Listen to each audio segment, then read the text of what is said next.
ఏంటి గిట్హబ్ అంటే? గిట్హబ్ ఒకటేనా? కాదు కదా, గిట్హబ్ వేరు గిట్ వేరు. గిట్హబ్ దేనికి అసలు?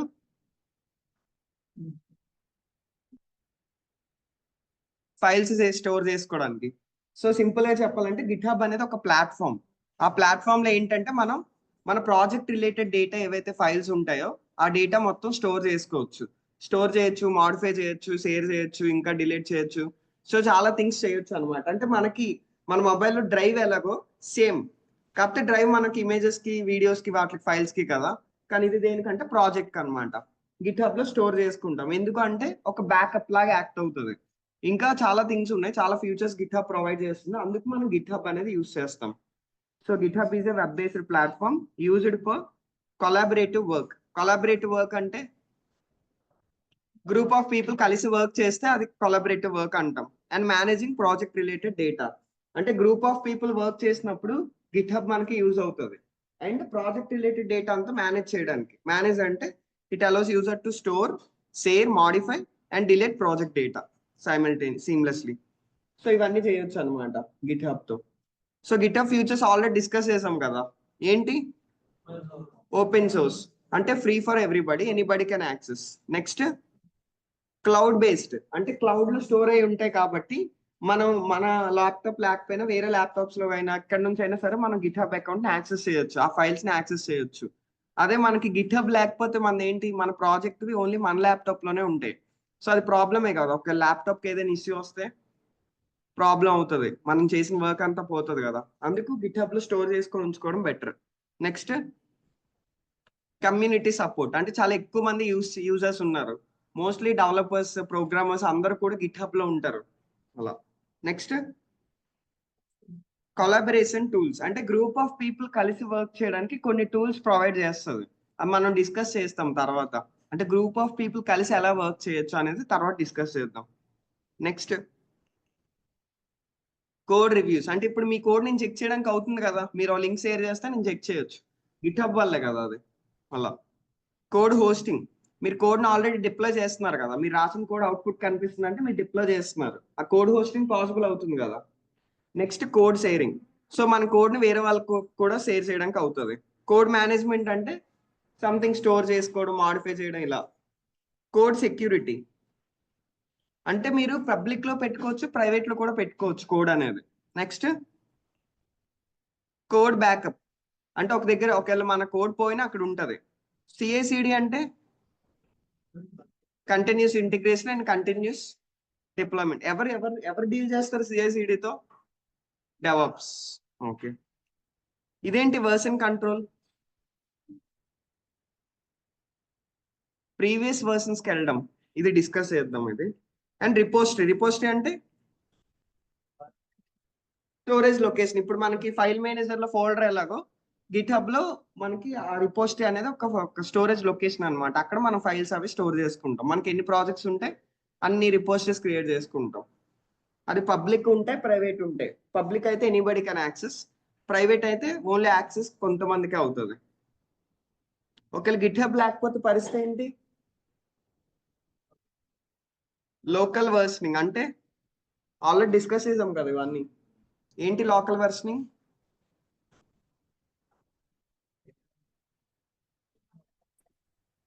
అంటే లోకల్ అంటే డిఫరెంట్ వర్షన్స్ ఏవైతే ఉంటాయో అవి మనం లోకల్ స్టోరేజ్ లోనే స్టోర్ చేసుకుంటాం, not on the GitHub platform అన్నమాట. సో దీనివల్ల స్టోరేజ్ వేస్ట్ అవుతుంది అండ్ ప్రీవియస్ వర్షన్ కి రావాలన్నా కానీ కొంచెం ఇష్యూస్ అవుతుంది. Okay, correct.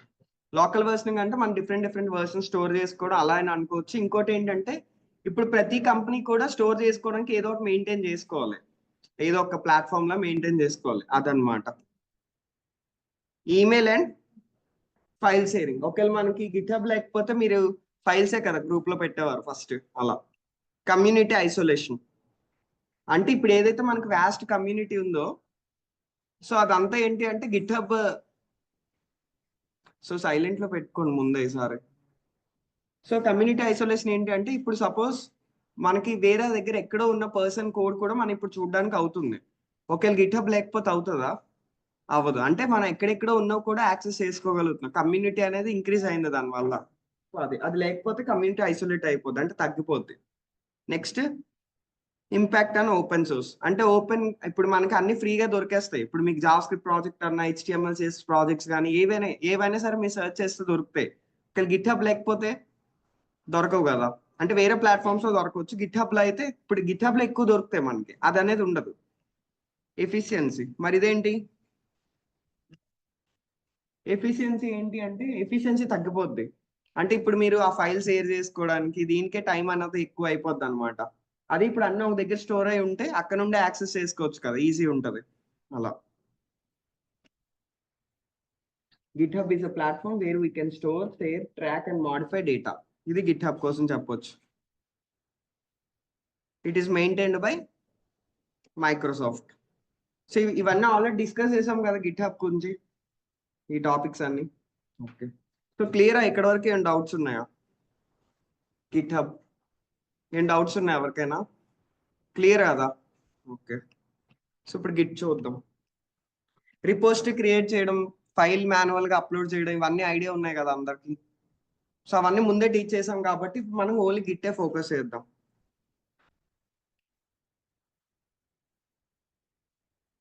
Git stands for global information tracker. అంటే అది ఏం చేస్తుంది అంటే, ఇప్పుడు దీని క్వశ్చన్ లోనే, అంటే దీని సెంటెన్స్ లోనే ఉన్నట్టు ఏంటంటే, మన సిస్టమ్ ఏదైతే ఉందో, సిస్టమ్ లో ప్రతి ఫైల్ ఏదైతే మనం గిట్ హబ్ కి పంపిస్తామో దాన్ని ట్రాక్ చేస్తూ ఉంటది అనమాట. అంటే ఇప్పుడు సపోజ్ మీకు ఒక సినారియో వచ్చింది ఏంటంటే, మీరు ఒక ప్రాజెక్ట్ మీద వర్క్ చేశారు. వర్క్ చేసిన తర్వాత ఆ ప్రాజెక్ట్ క్లయింట్ కి సబ్మిట్ చేశారు. క్లయింట్ కి అది నచ్చలే. మళ్ళీ ఏం చెప్పాడంటే క్లయింట్, నాకు ఈ ప్రాజెక్ట్ నచ్చలే, మళ్ళీ చేంజెస్ చేసి తీసుకురా అని చెప్పి చేంజెస్ చేసి మళ్ళీ తీసుకెళ్లారు మీరు. అప్పుడు సెకండ్ టైం వెళ్ళారు కదా. సెకండ్ టైం వెళ్ళినప్పుడు నాకు ఫస్ట్ టైందే నచ్చిందని అంటారు. ఇప్పుడు ఏం చేస్తాం? ప్రీవియస్ వర్షన్ కి వెళ్ళాలి అక్కడ. అంటే ఫస్ట్ మీరు సబ్మిట్ చేసిన ఫస్ట్ వర్షన్, సెకండ్ సబ్మిట్ చేసింది సెకండ్ వర్షన్. ఇప్పుడు సపోజ్ మీరు నార్మల్ గా గిట్ హబ్ ఇవేది లేదు, మీ లోకల్ సిస్టమ్ లోనే మీరు వర్క్ చేస్తున్నారు, ఒకే ఫైల్లో వర్క్ చేస్తున్నారు. ప్రీవియస్ దానికి వెళ్ళగలమా మనం? వెళ్ళలేం కదా. సో వెళ్ళడానికి పాసిబుల్ కాదు. సో అందుకే మనకి ఏం కావాలి అంటే, లైక్ గిట్ అనేది కావాలన్నమాట. గిట్ అనేది ఒక వెర్షన్ కంట్రోల్ సిస్టమ్ అంటారు. గిట్ హబ్ అంటే ప్లాట్ఫామ్ కదా, ఇది ఏంటంటే version control system. Version control system అంటే డిఫరెంట్ వర్షన్స్ ఉంటాయి. అంటే ఇప్పుడు మనం ఈ రోజు నేను కోడ్ పుష్ చేస్తే అదొక వర్షన్, రేపు మళ్ళీ అదే ఫైల్లో నేను కోడ్ పుష్ చేసా అదొక వర్షన్, ఎల్లుండి మళ్ళీ ఇంకొక ఫైల్ పుష్ చేసా అదొక వర్షన్. ఇప్పుడు నేను ఎల్లుండి అయిపోయిన తర్వాత మళ్ళీ ఈ వర్షన్, టుడే వర్షన్ ఏదైతే ఉందో అక్కడికి రాగలను. సో అదే ఏంటంటే వర్షన్ కంట్రోల్ అంటాం అనమాట. అంటే it's ability to river back to previous version. అంటే ప్రీవియస్ వర్షన్ కి వెళ్ళడానికి పాసిబుల్ అవుతుంది. గిట్ హబ్ లో కూడా అవుతుంది, కానీ గిట్ లో ఇంకా బాగా అవుతుంది అనమాట. సో అందుకు మనం గిట్ యూస్ చేస్తాం. ఇప్పుడు నార్మల్ గా గ్యాలరీ ఉంది, గ్యాలరీ నుంచి మనం ఫైల్స్ డ్రైవ్ కి సేవ్ చేస్తాం. ఎలా సేవ్ చేస్తాం? జస్ట్ గ్యాలరీలో సెలెక్ట్ చేసుకొని సేవ్ అని కొట్టి డ్రైవ్ లో, లేకపోతే డ్రైవ్ నుంచి డైరెక్ట్ అప్లోడ్, ఇలా చేయొచ్చు. అలా ఈజీ అది. ఇప్పుడు మనం ఇది కూడా గిట్ హబ్ కూడా అలానే చేసాం కదా. ఇప్పుడైతే మీకు 1 or 2 ఫైల్స్ ఉన్నాయి కాబట్టి ఓకే. ఒకవేళ 1000-2000 ఫైల్స్ ఉంటే అప్పుడు ఒక్కొక్కటి డ్రాగ్ చేసుకుంటామా? సెలెక్ట్ చేసుకున్న ఫోల్డర్ సెలెక్ట్ అవుతుంది కానీ ఫైల్ సెలెక్ట్ అవ్వట్లేదు, ఇంకా సరిగ్గా అప్లోడ్ అవ్వవు. ఇంకా ఒక్కొక్కసారి మనం కొన్ని ఫైల్స్ ని ఎక్స్క్లూడ్ చేసి డిప్లాయ్ చేయాల్సి ఉంటది. అంటే మీకు రియాక్ట్కి వెళ్ళారు అనుకోండి, రియాక్ట్ ఫైల్ సైజెస్ ఎంత ఉంటాయంటే ఆల్మోస్ట్ లైక్ ఒక 200 MB 300 MB ఉంటాయి.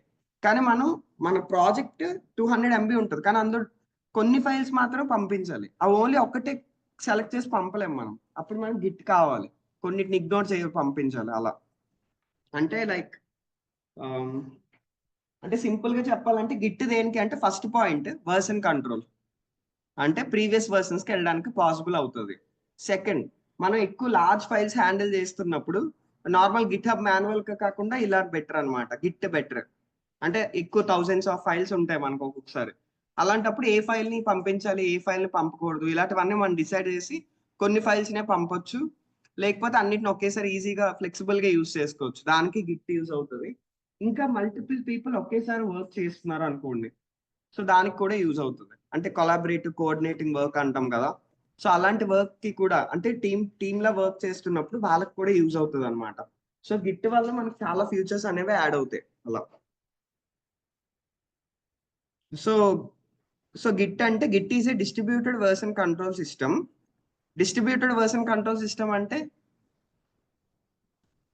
వర్షన్ కంట్రోల్ అంటే నార్మల్ గా వర్షన్ కంట్రోల్ ఏంటి, ప్రీవియస్ వర్షన్ కు వెళ్ళడం. బట్ డిస్ట్రిబ్యూటెడ్ అంటే టీమ్మేట్స్ ఉన్నారు అనుకుందాం, టీమ్మేట్స్ అందరూ కూడా ప్రీవియస్ వర్షన్ కి వెళ్ళడానికి అవుతుంది అనమాట. ఇప్పుడు ఒక 5 people కలిసి వర్క్ చేస్తున్నాం ఒకే ప్రాజెక్ట్ లో, ఈ 5 people కూడా ప్రీవియస్ వర్షన్స్ కి వెళ్ళడానికి అవుతుంది అలా. అది అందుకే distributed version control system that track changes in any set of computer files. ఏం చేస్తుంది, గిట్ అంటే గ్లోబల్ ఇన్ఫర్మేషన్ ట్రాకర్ కదా, ఏం చేస్తుంది అంటే మన ఫైల్స్ లో చేంజెస్ ని ట్రాక్ చేస్తుంది అనమాట. చేంజెస్ అంటే ఏంటి, ఇప్పుడు సపోజ్ ఈ రోజు నేను ఒక కోడ్ యాడ్ చేసా, అదొక చేంజ్ కదా. ఒక కోడ్ డిలీట్ చేసా, అదొక చేంజ్. ఈ రోజు నేను కోడ్ గిట్ హబ్ కి అప్లోడ్ చేసా, అదొక చేంజ్. గిట్ హబ్ నుంచి డిలీట్ చేస్తా, అదొక చేంజ్. ఇవన్నీ చేంజెసే కదా. ఇలాంటి చేంజెస్ అన్ని గిట్ ట్రాక్ చేస్తుంది అనమాట. అందుకే that tracks changes in any set of computer files. Usually use it for దేనికి వాడతాం, coordinating work among programmers who are collaboratively developing source code.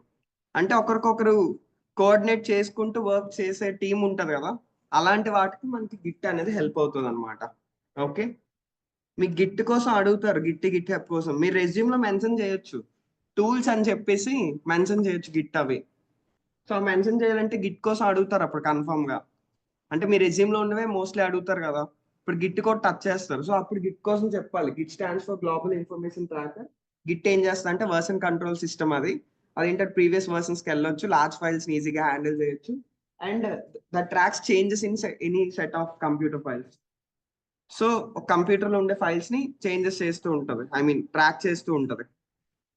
దేనికి వాడతాం అంటే కోఆర్డినేటింగ్ గా వర్క్ చేస్తున్న పీపుల్, కొలాబరేషన్ వర్క్ చేస్తున్న పీపుల్ ఉంటారు కదా, దానికి ఒక టీమ్ కి హెల్ప్ అవుతుంది అనమాట. అలా క్లియరా ఇక్కడ వరకు గిట్ ఏంటి అని. నెక్స్ట్ ఈ పాయింట్ కూడా చెప్పాలి, git act as a medium between ఏంటిది, development environment to storing platform అన్నమాట. అంటే ఇప్పుడు గ్యాలరీ ఉంది, డ్రైవ్ ఉంది, ఈ రెండింటికి మధ్యన ఏదైనా ప్లాట్ఫామ్ ఉందా, లేదు కదా. ఎందుకంటే ఆ జస్ట్ ఇమేజెస్ కి వాటికే కాబట్టి నో ఇష్యూస్. కానీ ఇక్కడ మనం ప్రాజెక్ట్స్ తో హ్యాండిల్ చేస్తాం, చాలా బిగ్ ప్రాజెక్ట్స్ ఉంటాయి. సో అందులో చాలా ఫైల్స్ ఉంటాయి, కాంప్లికేషన్స్ ఉంటాయి. సో అవన్నీ హ్యాండిల్ చేయాలి కాబట్టి ఏదో ఒక మీడియం మధ్యలో ఉండాలి కదా, అదే Git. So Git can act as a medium between development environment అంటే మన లోకల్ ఎన్విరాన్మెంట్ ఏదైతే మనం డెవలప్ చేస్తామో అది లోకల్, టు స్టోరింగ్ ప్లాట్ఫామ్ అంటే మరి గిట్ హబ్. ఇప్పుడు గిట్ ఉంది కదా, గిట్ లాగే వేరే కూడా ఉంటాయి, గిట్ ల్యాబ్ అని చెప్పి, బిట్ బకెట్ అని చెప్పి, ఇలా డిఫరెంట్ ఉంటాయి. కానీ ఎక్కువ యూజ్ చేసేది గిట్ అనమాట. మీరు ఒకవేళ కంపెనీస్కి వెళ్ళిన తర్వాత వాళ్ళు మళ్ళీ వేరే సాఫ్ట్వేర్ యూజ్ చేయొచ్చు, వాళ్ళు మీకు టీచ్ చేస్తారు అక్కడ. కానీ ఆల్మోస్ట్ అన్ని సిమిలర్ గానే ఉంటాయి, కొంచెం సెట్టింగ్స్ అవి చేంజ్ ఉంటాయి, కానీ మోస్ట్లీ అన్ని అంటే అవి చేసే వర్క్ అయితే సిమిలర్ గానే ఉంటుంది. సో మీరు ఒక్కటి నేర్చుకున్నా వేరే టూల్స్ నేర్చేసుకోవచ్చు అలా. సో క్లియర్ ఇక్కడ వరకు, గిట్ ఏం చేస్తుంది, ట్రాక్ చేస్తుంది, ఫైల్స్ ని ట్రాక్ చేస్తూ ఉంటది. It can act as a medium between development environment and to storing platform కి ఎన్విరాన్మెంట్ కి మధ్యలో ఉండే మీడియం అన్నమాట అలా. అంటే ఇప్పుడు మీరు ఒక ఐలాండ్ ఉంది, మీరు యువతల సైడ్ ఉన్నారు, అవతల సైడ్ వెళ్ళాలంటే మధ్యలో ఒక బోట్ ఉండాలి కదా, బోట్ ఆర్ సంథింగ్ ఏదో ఒక మిమ్మల్ని తీసుకెళ్లేదు. సో అలాంటి మీడియం అన్నమాట ఇది. సో గిట్ హబ్ కి మనకి ఉండే మీడియం అలా. గిట్ ఫ్యూచర్స్ ఏంటో చూద్దాం. ఫస్ట్ ఏంటి, ఓపెన్ సోర్స్, అంటే ఫ్రీగా యూజ్ చేసుకోవచ్చు, anybody can access. Community support ఉంది కాబట్టి మనకి ఏదైనా ఎర్రర్ వస్తే మనం ఈజీగా ట్రాక్ చేసుకోవచ్చు. ఎర్రర్స్ వస్తే ఎక్కడ చూస్తాం మనం, ఏ వెబ్సైట్ తెలీదా, ఎర్రర్స్ వస్తే డెవలపర్స్ ఏ వెబ్సైట్స్ చూస్తారు, స్టాక్ ఓవర్ఫ్లో. ఇది ఒకటి గుర్తుండాలి అందరికి, ఒకసారి బ్రౌజ్ చేయండి మీకు ఏమైనా ఎర్రర్స్ వచ్చినప్పుడు. స్టాక్ ఓవర్ఫ్లో అని చెప్పి ఒక ప్లాట్ఫామ్ ఉంది. అంటే ఇప్పుడైతే ఏ యూజ్ చేసేస్తున్నారు కానీ స్టాక్ ఓవర్ఫ్లో బెస్ట్ యాక్చువల్లీ. అక్కడ ఏంటి అంటే మనకి ఏమైనా ఎర్రర్స్ వస్తే ఇక్కడ సెర్చ్ చేసుకోవచ్చు అనమాట. స్టాక్ ఓవర్ఫ్లో ఒకటి, మీడియం అని ఒకటి ఉంటుంది, బ్లాగ్స్ కి బాగుంటది. ఇలా కొన్ని ఉంటాయి, బ్లాగ్స్ చదవడం ఇలాంటివి అలవాటు చేసుకోండి. అంటే ఇంకా ఇప్పుడు సపోజ్ జావా స్క్రిప్ట్ స్టార్ట్ అయింది అనుకుందాం, అందులో కాన్సెప్ట్స్ కొన్ని ఉంటాయి, ఆ రిలేటెడ్ కాన్సెప్ట్స్ బ్లాగ్స్ చదివితే అక్కడ ఇంకా ప్రెజెంటేషన్ బాగుంటది, మీకు ఈజీ అర్థమైపోతుంది అలా.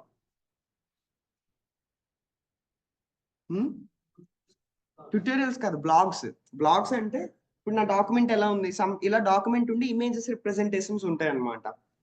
అంటే లైక్ మీతో ఒక పర్సన్ మాట్లాడుతూ చెప్పినట్టే ఉంటాయి. ఇప్పుడు సపోజ్ ఇప్పుడు జావా స్క్రిప్ట్ ఉంది కదా, Java script actually Java script name ఏదైతే ఉందో జావా స్క్రిప్ట్ అని కంప్లీట్ జావా స్క్రిప్ట్ ని రియాక్ట్ నేర్చుకున్నాకే జావా స్క్రిప్ట్ అని అంటాం. మనం ఓన్లీ జావా స్క్రిప్ట్ నేర్చుకుంటే దాన్ని ఏమంటాం అంటే వెన్నెలా జేఎస్ అంటాం అనమాట. వెన్నెలా జేఎస్ అని చెప్పి. ఇప్పుడు దాని గురించి చెప్పడానికి ఒక బ్లాగ్ ఉంటది, సో ఒకసారి చూపిస్తుంది.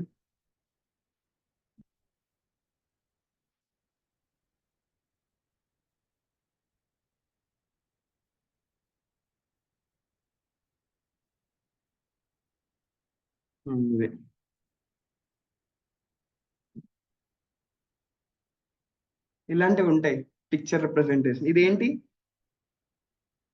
Vanilla ice cream. ఇది కోనేస్, ఇంకేం కనిపించట్లేదు అక్కడ. ఇది వెన్నెలా, ఇదేంటి ఫ్లేవర్స్, ఫ్లేవర్స్ కదా. సో ఏదైతే ఇది ఉందో ఇది ప్లెయిన్ ఐస్ క్రీమ్ అనొచ్చు, వెనిలా ఐస్ క్రీమ్ అని అనొచ్చు. సో ఇది జేఎస్ అన్నమాట. అంటే ఏదైనా సంథింగ్ ప్లెయిన్ ఏదైతే ఉంటుందో దాన్ని జేఎస్ అంటాం. మరి ఇవేంటి, ఏదైనా frame work like view JS కానీ రియాక్ట్ కానీ. సో ఇవన్నీ యాడ్ అయ్యాయి అనుకుందాం. అప్పుడు యాడ్ అయితే ఎప్పుడైతే అంటామో అప్పుడు అది జేఎస్ అవుతుంది అనమాట. అంతవరకు దాని ఉండే నేమ్ ఏంటంటే వెన్నెలా జేఎస్.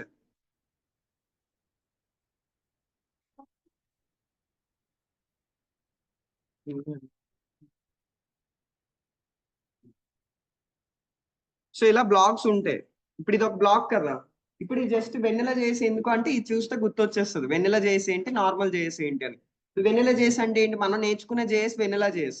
మీకు జేఎస్ అయిపోయిన తర్వాత రియాక్ట్ అవుతుంది కదా, అప్పుడు అది ప్యూర్ జావా స్క్రిప్ట్ అవుతుంది అనమాట. అంటే కంప్లీట్ జావా స్క్రిప్ట్ మీకు అప్పుడు వచ్చినట్టు.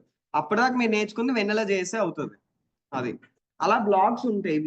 ఈ వెబ్సైట్ బాగుంటది, అంకుల్ బిగ్ బే అని చెప్పి. ఇది ఒకటి, మీడియం ఒకటి, ఇలాంటి వెబ్సైట్స్ లో బాగుంటాయి బ్లాగ్స్. ఇవి బ్లాగ్ అంటాం. సో అలా. So community support. సో ఇప్పుడు మనం స్టాక్ ఓవర్ఫ్లోలో ఏవైనా ఎర్రర్స్ వస్తే చూసుకోవచ్చు, ఎందుకంటే అక్కడ డిఫరెంట్ పీపుల్ మనకి వాళ్ళకి వచ్చిన ఎర్రర్స్ ఇవన్నీ అప్డేట్ చేస్తూ ఉంటారు. నెక్స్ట్ ఇదేంటి, బ్రాంచింగ్ అండ్ ఇది మెర్జింగ్. ఇది డిస్కస్ చేద్దాం తర్వాత. Very important concept branching and merging. మీరు రియల్ టైమ్ లో చేసేది ఇదే.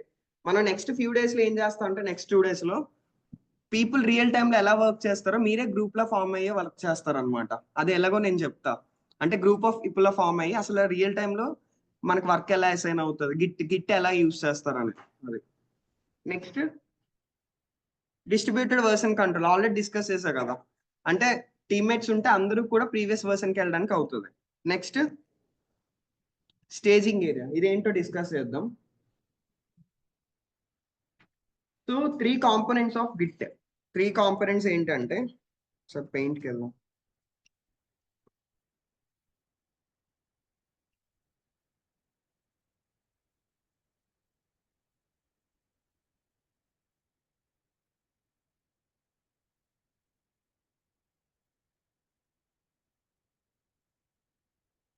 సో ఇప్పుడు ఇలా చూసుకుంటే ఇది మీ వర్కింగ్ డైరెక్టరీ. మీ వర్క్ అంటే గిట్ లో 3 కాంపోనెంట్స్ ఉంటాయి అనమాట. ఫస్ట్ది వర్కింగ్ డైరెక్టరీ, అంటే way you working. So working directory. లాస్ట్ది ఏంటంటే మీ రిపోజిటరీ.